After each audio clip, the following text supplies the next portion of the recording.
Hi, I'm Patricia.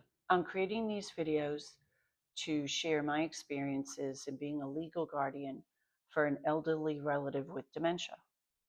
These videos contain no legal or medical advice, just my experiences over the past 2 years. So I have filed for legal guardianship, and we have a hearing set in a month from when I first started. And now I had to go tell my relative what I was doing. I had already set up a lunch, unbeknownst to him, with his friends and myself. So I gave him a call and said, "Hey, I'm in town. Love to meet you. Let's do lunch." So, anyway, all four of us got together for lunch. We had a great time. They had a lot of fun. They were reminiscing. They've known each other for 40 years. So they had a lot to talk about, a lot to share, great stories. Unfortunately, partway or towards the end of lunch, the cat was let out of the bag on what I was doing. And I had to tell my relative that I had filed for a legal guardianship of him. And he was shocked. He didn't really say much, but I think he was a little confused on what I was doing and why I was doing it. But I said, "Listen, rather than me explain everything here in public, let's go back to the house.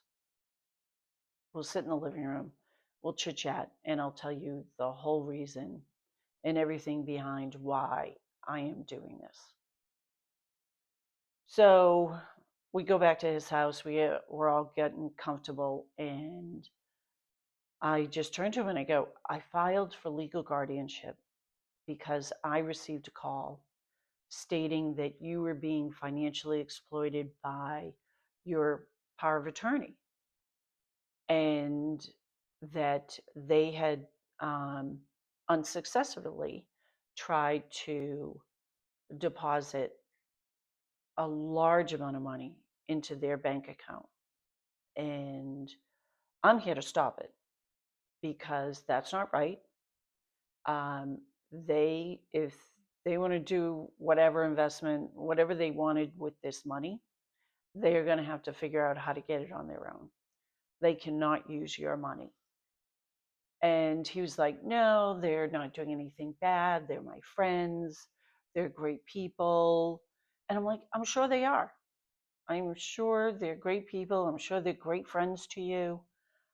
However, your power of attorney should not be going to your brokerage firm without your knowledge and trying to get $275,000 out of your account and made the check payable to them, not to you, but to them." So he was like, "What are you talking about?" And I said, "Listen, I spoke to your brokerage firm this morning. They confirmed that they had been in there multiple months, multiple times over multiple months, trying to use the power of attorney that you gave them to make a withdrawal from your brokerage account." And he was like, "They did?" I said, "They did, but they were not successful until they brought you in. And then you requested the money. So the brokerage firm had to cut the check. And that's when everything hit the fan. And he was kind of shocked that they had gone in without his knowledge. But he was still like, "You know what? They're good friends. They didn't mean anything bad by it. It must have been a mistake." I said, "It's no mistake." So the county has investigated, the police have investigated, and they have found that these people are trying to exploit you financially. And he goes, "No, this is a business deal." I said, "Great. Glad you're getting into business. You got a good head for it. But where's the paperwork?" "Well, it's a gentleman's agreement." I said, "That leaves you no alternative. Once you give them the money, they can do anything they want with it, and you will have no say. There's no structured deal here. So you would have been out that money um, if you gave it to them. And I'm so glad the bank didn't give it to them. And he became thoughtful, and he was like, they tried to use the POA? And I said, yes. And he goes, but the POA is only for when I'm sick. And I went, no, the POA says they have control over your entire life right now. And he was shocked to learn that. And I said, yeah, the minute you signed that document, they could take control of everything. But luckily, they didn't. And I am here to put a stop to it. They are not going to be taking your money. Your money is going to be used for you for the rest of your life. We're going to make sure that you're happy, that you're well taken care of, that you're fed. I said, you could have as many desserts as you want because he loves desserts. He started laughing, and it actually turned out better than I thought it would. Once I told him that they were trying to take money that didn't belong to them, he finally understood the issue and said, okay, all right, I agree, I need help. So I was like, wonderful. I said, listen, we are just starting this journey. I have no idea what's in store for us, but I am here to help you handle everything.